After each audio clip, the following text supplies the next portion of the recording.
लेकिन इस बीच एक खबर ने पूरे मिडिल ईस्ट में और दुनिया के नक्शे पर हलचल मचा दी है। वो खबर यह है कि लेबनान में हिजबुल्लाह के नेता के घर पे इस्लामिक जिहाद और हमास के नेताओं की एक बैठक हुई है। इस बैठक में क्या कुछ हुआ है इसका ब्यौरा अभी तक उपलब्ध नहीं है, लेकिन ये तस्वीर जारी करना और इस तस्वीर का पब्लिक डोमेन में आना ये अपने आप में दर्शाता है कि कहीं ना कहीं इस तस्वीर के बहाने कुछ कहानी कहने की कोशिश की गई है, कुछ संदेश देने की कोशिश की गई। क्योंकि ये मीटिंग कहाँ हुई है अभी तक किसी को मालूम नहीं, इस बारे में किसी को जानकारी नहीं, लेकिन तस्वीर जरूर रिलीज की गई है। इस बैठक में जहां तक अटकलें लगाई जा रही हैं कि अभी तक जो कुछ भी घटनाक्रम हुआ उसका ब्यौरा लिया गया है और शायद आगे की रणनीति पे कोई चर्चा भी हो रही है। दरअसल जो सबसे बड़ी चिंता का सबब बन रहा है वो ये कि जिस तरीके से गजा में और जिस तरीके से वेस्ट बैंक में फिलिस्तीनियों की मौत हो रही है, यह आंकड़ा 6,000 से ज्यादा निकल चुका है। वैसे में जो तस्वीरें सामने आ रही हैं, क्या उसकी वजह से दुनिया के नक्शे पर आतंकवादी गतिविधियों में या इस्लामिक रेडिकलाइजेशन में क्या बढ़ोतरी हो सकती है? ये अपने आप में एक बड़ा सवाल है और इस मसले पर हम बातचीत करेंगे कबीर तनेजा से। कबीर तनेजा जो देश के जाने माने आतंकवाद विशेषज्ञ हैं, खासतौर पर इस्लामिक कट्टरवाद पे। उनकी किताब जिस पर हम चर्चा कर चुके हैं, ये किताब भी इस वक्त हम आपके सामने दिखा रहे हैं, द आइसिस पेरिल करके किताब है। लेकिन उनसे बातचीत करने के पहले हम एक बार अपने दर्शकों को इन तीनों संगठनों का इतिहास बता देते हैं। हमास जिसने इजराइल पे हमला किया तो जिसकी वजह से पूरा ये बवंडर खड़ा हुआ है, 1987 में इसका गठन हुआ था अहमद यासीन के नेतृत्व में। मिस्र के इस्लामिक ब्रदरहुड से ये प्रेरणा लेता है और हिंसक हमले का पक्षधर है। ओस्लो समझौता जो हुआ था जिसमें इजराइल और फलस्तीन के बीच में एक रास्ता निकालने की कोशिश की गई थी, टू नेशन थियरी की बात की गई थी। ओस्लो समझौते का विरोध करता है, दो देश फार्मूले का विरोध करता है। दो देश फार्मूला मतलब फिलिस्तीन और इजराइल दो अलग अलग देश है, साथ रह सकते हैं। 2006 में गजा में चुनाव हुआ था जिसमें जीते हैं और 2007 में जो दूसरा फिलिस्तीनी संगठन फतह के साथ गृहयुद्ध हुआ और ये आतंकवादी हमलों में लिप्त पाए जाते हैं। हिजबुल्लाह जो इस वक्त एक बहुत बड़ा ईरान समर्थक संगठन है, 1982 में संगठन हुआ है। ईरान की 1979 यानी 1989 की इस्लामिक क्रांति से प्रभावित है, लेबनान में स्थित है, आत्मघाती हमले करने से गुरेज नहीं है, शिया विचारधारा से प्रभावित है। ईरान का खुला समर्थन इनको मिला हुआ है, इजराइल का ये खुला विरोध करते हैं। तकरीबन 1.5 लाख मिसाइल्स इनके पास हैं और तकरीबन 60,000 लड़ाके या फाइटर्स इनके पास है। इस्लामिक जिहाद जिसके ऊपर आरोप लग रहा है कि जो अभी गजा में जो अस्पताल के ऊपर जो बम फटा है, कहीं ना कहीं इनका हाथ बताया जा रहा है। हालांकि इजराइल का ये दावा है, दूसरे लोगों का कहना है कि दरअसल इजराइल की तरफ से बम फटा था। ये 1981 में से गठन हुआ, मुस्लिम ब्रदरहुड से प्रभावित है, वेस्ट बैंक और गाजा में स्थित है, हिंसक हमलों में यकीन करते हैं। अमेरिका समेत कई देशों की नजर में यह आतंकवादी संगठन के तौर पर इनकी गणना की जाती है। ईरान इनको समर्थन देता है, इजराइल के अस्तित्व से इनकार करते हैं, ओस्लो समझौते का विरोध करते हैं, दो देश फार्मूले का विरोध करते हैं। तो ये 3 संगठन है। अमेरिकन वेस्टर्न कंट्रीज इनको आतंकवादी संगठन मानते हैं। मिडिल ईस्ट के अंदर अभी तक इनमें से किसी को आतंकवादी संगठन नहीं माना गया, इजराइल को छोड़ के।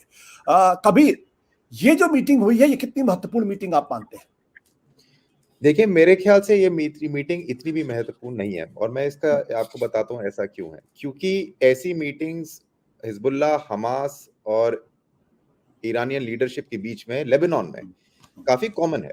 अभी हमें ज्यादा इसलिए दिख रहा है क्योंकि अभी अटैक हुआ 7 अक्टूबर को जो इजराइल पे, हमास ने उसको क्लेम किया, पूरा हमास के फाइटर्स ने घुस के मारा इजराइल में। तो अभी एक ऐसा एक माहौल है जिसमें लग रहा है कि हाँ, ये एक नई या तो ये नए टेरर ग्रुप्स हैं या ईरान या दूसरे देशों के साथ इनका एक ऐसा जुड़ाव है जो अभी डेवलप हो रहा है। ऐसा नहीं है। अगर आप हिस्ट्री देखें हमास की भी, जिसका जैसे आपने कहा उनका जो बर्थ है वो पैलेस्टीनियन मुस्लिम ब्रदरहुड में हुआ था, जो इजिप्ट बेस्ड काफी महत्वपूर्ण ग्रुप रहा है।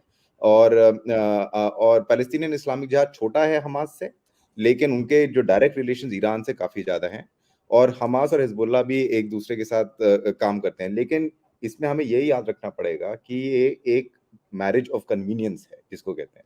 हमास एक सुन्नी ग्रुप है, हिजबुल्लाह एक शिया ग्रुप है, लेकिन फलस्तीन को लेके और उनका जो हेट्रेड है इजराइल को लेके, उन दोनों को लेके ये साथ में काम करते हैं एज अ बिगर टारगेट। तो एक दूसरे के जो उनके जो अपने डिफरेंसेस उनको साइड में रख के एक दूसरे के साथ काम करते हैं। तो ये जो मीटिंग अभी जो हुई है जिसका आपने जिक्र किया है, ये पहले भी हो चुकी है, और जो इनिशियल रिपोर्ट्स जो आई थी 7 अक्टूबर के बाद, उसमें भी एक न्यूयॉर्क टाइम्स की रिपोर्ट थी जिसमें कहा गया था कि जो प्लानिंग हुई है इसकी, वो लेबनान में हुई थी, और जो ट्रेनिंग हुई थी काफी हद तक वो सीरिया में हुई थी।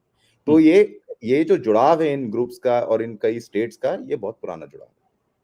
आपने कहा पुराना जुड़ाव, लेकिन ये अननोन जगह पे मीटिंग हुई है और उसके बारे में किसी को जानकारी नहीं। इस तस्वीर को जारी करने के पीछे की पहेली क्या है? क्यों तस्वीर जारी किया गया? मैसेज देना चाहते हैं? मैसेज बिल्कुल देना चाहते हैं, क्योंकि अगर आप और जो मैसेजेस देखें, अब जैसे आपने ईरान के आज कल्चरल मिनिस्टर की मैं न्यूज पढ़ रहा था, उन्होंने कहा कि ये एक जो 7 अक्टूबर एक डेट है, ये पैलेस्टीनियन यूथ के बीच में एक बहुत बड़ा डेट माना जाएगा अब से। एक बहुत बड़ी बहुत लोगों ने अपनी जिंदगी दी पैलेस्टाइन कॉज के लिए, और हम इसको हमेशा याद रखेंगे। तो एक तरह से वो ओपनली सपोर्ट ईरान जैसे करता है, वो उसने आज भी किया है। अगर आप एर्दोगान की स्पीच देखें, जो तुर्की के प्रेसिडेंट हैं, तो उन्होंने भी ये कहा है कि ये मुजाहिदीन थे, टेररिस्ट नहीं थे। तो ये एक कॉज के लिए लड़ रहे थे। और इसमें इजराइल की भी एक मतलब इजराइल ने जो जिस तरह से इजरायली पॉलिटिक्स हुई है पिछले कई सालों में, उनका भी एक हाथ रहा है इस मुकाम पे पहुंचने तक। तो ये टॉन्ट की तरह एक आप फोटो देख सकते हैं कि देखिए कि हमने अंदर घुस के मारा है, और हम अभी भी अपने इंटरलोक्यूटर्स के साथ बात कर रहे हैं। और ये भी हमें याद रखना पड़ेगा कि ये फोटो भी अभी इसलिए भेज रहे हैं क्योंकि उनको पता है कि इजराइल का ग्राउंड इन्वेजन अभी तक स्टार्ट नहीं हुआ है, और हो सकता है कब हो ना हो वो भी किसी को भी पता नहीं है। और उनको ये भी पता है कि अभी भी 190 से ऊपर कैदी उनके पास हैं इजराइल से। तो ये सब देखते हुए वो देख रहे हैं इसको एज जिसको लेवरेज कहते हैं, कि हमारे पास अभी लेवरेज है, अपर हैंड है, इजराइल वीक सिचुएशन में है, और हम इसका फायदा उठाएंगे, और ये फोटो उसी तहत देखनी चाहिए। ये अगर तीनों के बारे में अलग अलग बातचीत करें, हिजबुल्लाह, हमास और इस्लामिक जिहाद, ये कितने खतरनाक है? देखिए, तीनों जो ग्रुप्स हैं वो पैलेस्टाइन कॉज के आसपास ही जुड़े हुए हैं। तो अगर आप ट्रांसनेशनल टेररिज्म की बात करें या फॉरेन टेररिस्ट ऑर्गेनाइजेशंस की बात करें जो मल्टीपल कंट्रीज में होते हैं, जैसे इस्लामिक स्टेट हो गया, अलकायदा हो गया, ये वैसे अभी तक तो नहीं है। तो इनका ज्यादातर जो फोकस रहा है वो ये रहा है कि जो पैलेस्टीनियन कॉज है उसके लिए लड़ा जाए और इजराइल को डिमिनिश किया जाए। तो ये जो देखते हैं, ये अपनी जो फाइट है, जो अपनी लड़ाई है, ये सिर्फ इजराइल और पैलेस्टाइन की नहीं देखते, ये मुसलमान और ज्यू के बीच में देखते हैं। तो ये जो अगर आप इनके 2017 में एक इन्होंने जैसे हमास ने एक डॉक्यूमेंट रिलीज किया था, उसमें उन्होंने क्लियरली बोला कि हाँ, हमारा पॉलिटिकल विंग भी एक है जो बात करने के लिए एट सम पॉइंट राजी हो सकता है, लेकिन जो हमारा प्राइमरी रूट है, जो हमारी कॉज के लिए है, वो मिलिट्री रूट है। और वही मिलिट्री रूट हमें अभी देखने को मिला। अगर आप पिछले 1 साल में भी देखें, पिछले साल भी इनके बीच में मुकाम हुई थी मिसाइल्स को लेके, वो रेगुलरली चलता रहता है। हिजबुल्लाह एक मिलिशिया है, लेकिन ऑथेंटिक पॉलिटिकल पार्टी भी है लेबनान में, जिसने पार्लियामेंट में सीट्स भी जीती हैं। तो और हमें ये भी याद रखना पड़ेगा कि हमास भी इलेक्शन जीत चुका है 2005 में। तो एक ऑब्वियसली एक पॉलिटिकल सपोर्ट है ग्राउंड पे इनके लिए, और ये लोग सिर्फ अपने आप को एक मिलिशिया ऑर्गेनाइजेशन नहीं देखते हैं, एक पॉलिटिकल एंटिटी देखते हैं जो फलस्तीन के लिए लड़ रहा है। तो लेकिन इसके आगे इनका मेरे ख्याल से ऐसा कोई इंटरनेशनल फुटप्रिंट नहीं रहा है। तो सिर्फ फलस्तीन और जो रीजनल जियोपॉलिटिक्स है मिडिल ईस्ट की, ये उसी के अंदर ही तहत काम करते हैं, और ये इनको डिफरेंशिएट करता है इस्लामिक स्टेट और अलकायदा के बीच में। क्या फर्क आप देखते हैं? क्या इनको आतंकवादी संगठन कहना चाहिए? क्या उग्रवादी संगठन कहना चाहिए? देखिए, मेरे हिसाब से जिस तरह से ये लोग ऑपरेट अभी कर रहे हैं, मेरे ख्याल से तो आतंकवादी संगठन ही की तरह ही देखना चाहिए। और जैसे आपने कहा कि अमेरिका ने हमास को 1997 में डिक्लेयर करा था एज अ टेररिस्ट ऑर्गेनाइजेशन, 2 साल पहले अलकायदा सिर्फ 1999 में डिक्लेयर हुआ था एज अ टेररिस्ट ऑर्गेनाइजेशन। तो ये बहुत पुरानी एक सीमा है जो चलती जा रही है वेस्ट और इजराइल के बीच में। आज जैसे हम जानते हैं, अमेरिका का एक अनवेवर्ड सपोर्ट है इजराइल के लिए, इजरायली स्टेट के लिए, और उसको प्रोटेक्ट करने के लिए इन्होंने 97 में हमास को टेररिस्ट ऑर्गेनाइजेशन डिक्लेयर कर दिया था। लेकिन अगर आप दूसरे देश देखें, जैसे आपने कहा रीजनल देश जो हैं, वो इनको टेररिस्ट ऑर्गेनाइजेशन डिक्लेयर नहीं कर सकते, क्योंकि और या मतलब कर सकते हैं, लेकिन उनके लिए बहुत मुश्किल होगा, क्योंकि उनकी जो नहीं करते हैं बल्कि।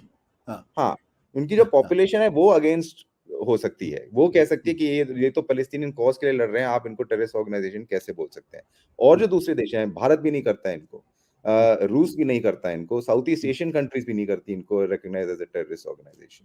तो ये जो रिकॉग्निशन की बात जो है, डेफिनेशन ऑफ टेररिज्म की बात जो है, ज्यादातर अमेरिका और यूरोपियन कंट्रीज ने अभी तक किया है और किसी ने नहीं किया अभी तक। इन तीनों में सबसे खतरनाक कौन है, या कितना इफेक्टिव कौन है?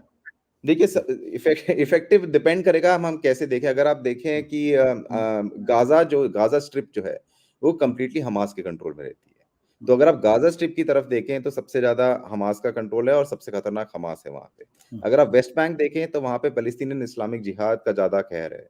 और अगर आप मतलब टैक्टिकल बात करें, जैसे मिसाइल स्ट्राइक्स हो गया या अटैक्स हो गए, तो मेरे ख्याल से पीआईजे ज्यादा छोटी ऑर्गेनाइजेशन है, ज्यादा मिलिट्री इंक्लाइंड है हमास से। तो उनका जो अप्रोच है वो प्योरली मिलिट्री बेस्ड है और पॉलिटिकल बेस्ड ज्यादा नहीं है। हिजबुल्लाह एक अलग चीज है। हिजबुल्लाह मेरे ख्याल से दोनों से सबसे ज्यादा पावरफुल है, लेकिन हिजबुल्लाह एक ऐसी ऑर्गेनाइजेशन है जो पॉलिटिकली एम्बेडेड है लेबनान में, और उनका जो ईरान से डायरेक्ट सपोर्ट है। हमास का जो सपोर्ट है ईरान से वो ज्यादातर हिजबुल्लाह के थ्रू होता है, और ईरान का जो सपोर्ट है पीआईजे से, जो पैलेस्टीनियन इस्लामिक जिहाद है, वो भी काफी हद तक डायरेक्ट है, लेकिन वो भी हिजबुल्लाह के थ्रू होता है। तो हिजबुल्लाह को आप एक मदरशिप कह सकते हैं, जैसे ईरानियन इन्फ्लुएंस की और पैलेस्टीनियन अफेयर्स की। लेकिन हमें अल्टीमेटली ये भी याद रखना पड़ेगा कि at the end of the day Hezbollah भी एक शिया ऑर्गेनाइजेशन है, और उनका जो ये ज्यादा उनका जो एफर्ट है वो अगेंस्ट इसराइल है, लेकिन वो ऑपरेट गाजा के थ्रू करते हैं। सत्य हिंदी का ऐप डाउनलोड करें गूगल प्ले स्टोर पर।